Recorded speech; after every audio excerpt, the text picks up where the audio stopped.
Assalamualaikum warahmatullahi wabarakatuh. Halo teman-teman semua, apa kabar? Mudah-mudahan baik-baik aja. Di video kali ini aku bakal share informasi tentang pinjaman dana tunai jaminan sertifikat. Seperti biasanya, kalau misalnya kalian belum subscribe, please subscribe karena kita bakal share banyak informasi seputar financial atau keuangan. So yeah, without any further ado, let's get started.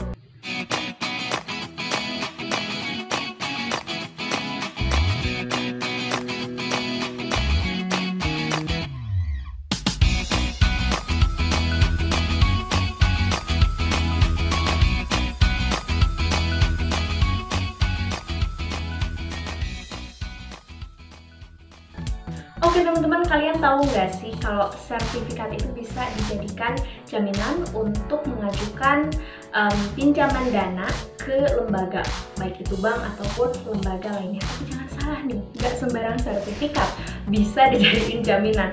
Misalnya sertifikat olahraga atau sertifikat hasil lomba itu nggak bisa banget teman-teman, jangan salah sangka ya. Tapi di sini misalnya ada sertifikat tanah, dan di video kali ini aku bakal bahas tentang jenis sertifikat tanah yang memang disukai oleh bank. Seperti itu, yang kayak gimana sih? Karena ada beberapa jenis teman-teman. Nah, untuk yang pertama, di sini ada sertifikat hak milik. Jadi jenisnya itu SHM atau sertifikat hak milik. Sertifikat hak milik ini biasanya lebih disukai oleh pihak bank. Kenapa? Karena status kepemilikannya jelas. Kemudian si pemilik SHM ini juga dinilai memiliki kekuasaan penuh atau kuasa penuh terhadap tanah atau bangunannya, seperti itu. Dan pemilik SHM juga memiliki nilai dan kedudukan yang lebih kuat dan tinggi dibandingkan jenis sertifikat lainnya. So, buat kalian yang mau ngajuin dana yang cukup besar gitu ya ke bank, kalian bisa melampirkan SHM atau sertifikat hak milik. Oke teman-teman, yang kedua di sini ada sertifikat hak guna bangunan atau SHGB. Nah, bedanya SHM sama SHGB ini adalah kalau misalnya si SHM itu si pemilik memiliki kuasa penuh terhadap bangunan atau tanahnya, sedangkan kalau SHGB pemilik tidak memiliki hak penuh terhadap properti ataupun terhadap bangunannya, seperti itu, karena memiliki jangka waktu teman-teman. Jadi kasarnya ini cuma kayak nyewa doang gitu ya. Nah, untuk jangka waktunya sendiri yaitu walaupun hitungannya cukup lama, tapi tetap ini hitungannya batas waktu. Jadi setelah batas waktu itu selesai ya maka nggak punya hak apapun lagi gitu yang memegang SHGB ini.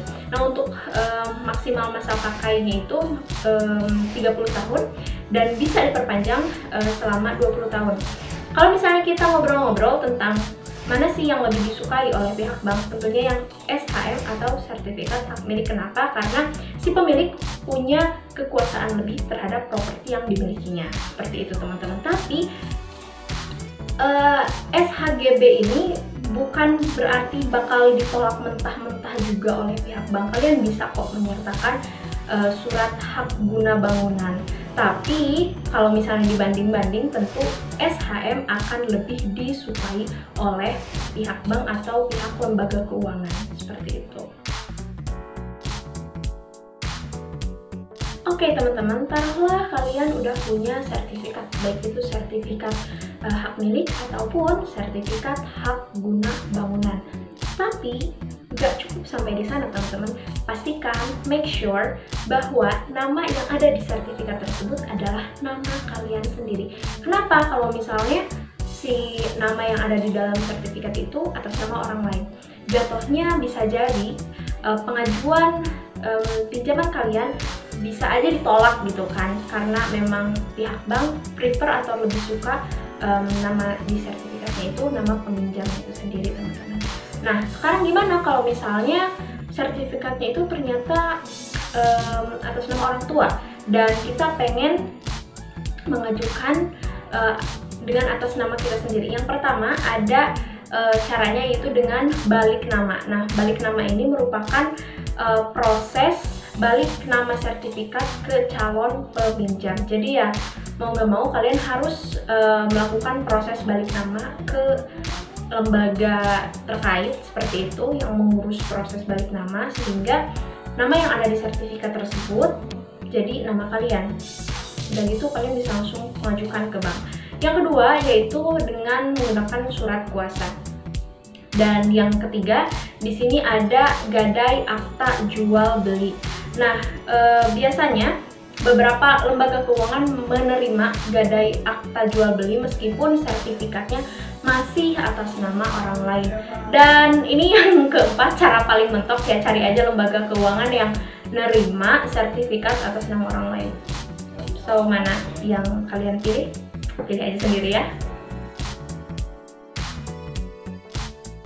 Next, pinjam meminjam uang di bank ataupun di lembaga keuangan nggak cukup dengan menyerahkan sertifikat jaminan kemudian kalian bisa langsung mendapatkan uang yang begitu banyak.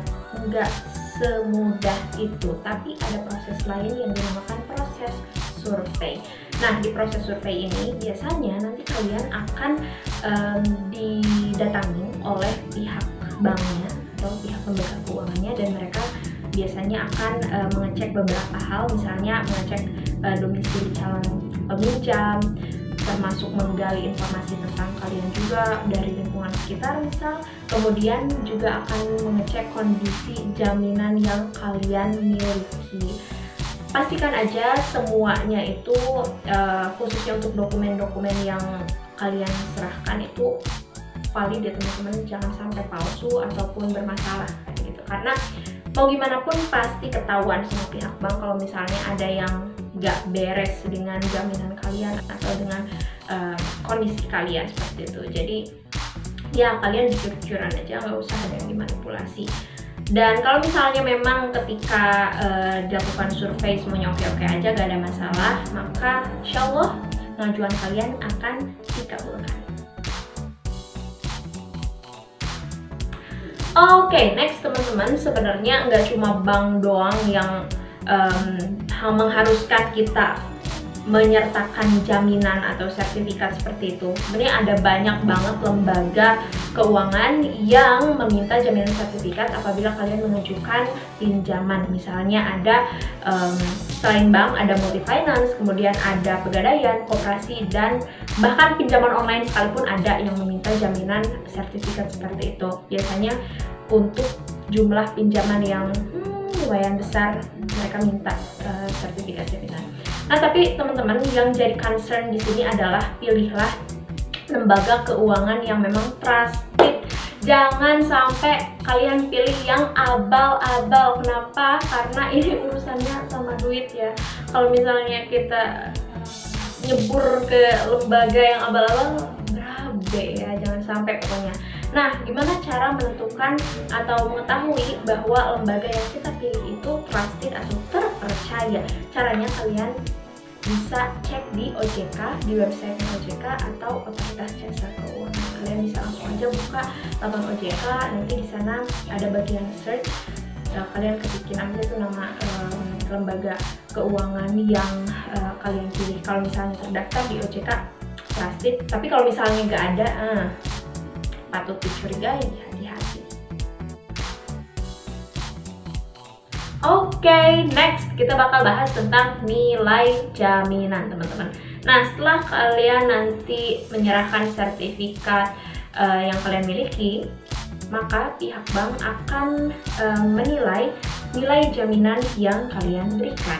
Nah, biasanya nilai jaminan tersebut akan menjadi acuan pemberian nilai pinjaman atau banyaknya pinjaman yang akan diberikan oleh pihak bank seperti itu. Tapi ada kalkulasinya teman-teman. Nah, untuk kalkulasinya itu seperti ini ya. Biasanya nilai plafon pinjaman adalah 70% sampai 80% dari nilai jaminan. Misalnya, nilai jaminan yang kalian miliki itu 1 miliar. Nah, maka pinjaman yang bisa kalian dapatkan itu sekitar 700 juta atau 800 juta saja. Gimana? Paham? Oke, terakhir sekarang kita bakal ngobrolin tentang konsekuensi jaminan. Ya mudah-mudahan ini jangan terjadi lah ya. karena memang ini benar-benar worst case-nya atau hal terburuk yang bisa terjadi. Jadi ada namanya eksekusi jaminan, di mana jaminan yang kalian berikan itu bisa aja disita. Disita karena apa? Karena misalnya si peminjam tidak bisa membayar cicilan atau tidak bisa membayar dana yang ia pinjam seperti itu. Tapi ini benar-benar cara terakhir yang dilakukan oleh pihak lembaga keuangan. Jadi nggak serta-merta kalian telat sebulan langsung disita gitu jaminannya, enggak. Tapi ada proses yang mana mengharuskan si pemberi pinjaman untuk meminta jaminan yang dijaminkan atau yang diberikan seperti itu. Mudah-mudahan ini tidak terjadi. So oleh karena itu pastikan bahwa kalian bisa membayar dengan tepat, kemudian ya mudah-mudahan selalu diberikan kelancaran rezeki kayak gitu ya teman-teman. Dan kalian juga harus bisa mengukur nilai pinjaman yang kalian ajukan, jangan sampai melebihi dari kemampuan kalian. Oke teman-teman semua, itu dia tadi informasi yang bisa aku sampaikan, mudah-mudahan bermanfaat. Kalau misalnya nih kalian punya pertanyaan, boleh langsung aja ketik pertanyaan kalian di kolom komentar. Last but not least, aku juga mau ucapin terima kasih banyak buat kalian yang udah support channel ini. Terima kasih banyak pokoknya ya. And yeah, thank you for watching. Stay healthy, stay safe. See you on the next video. Bye bye.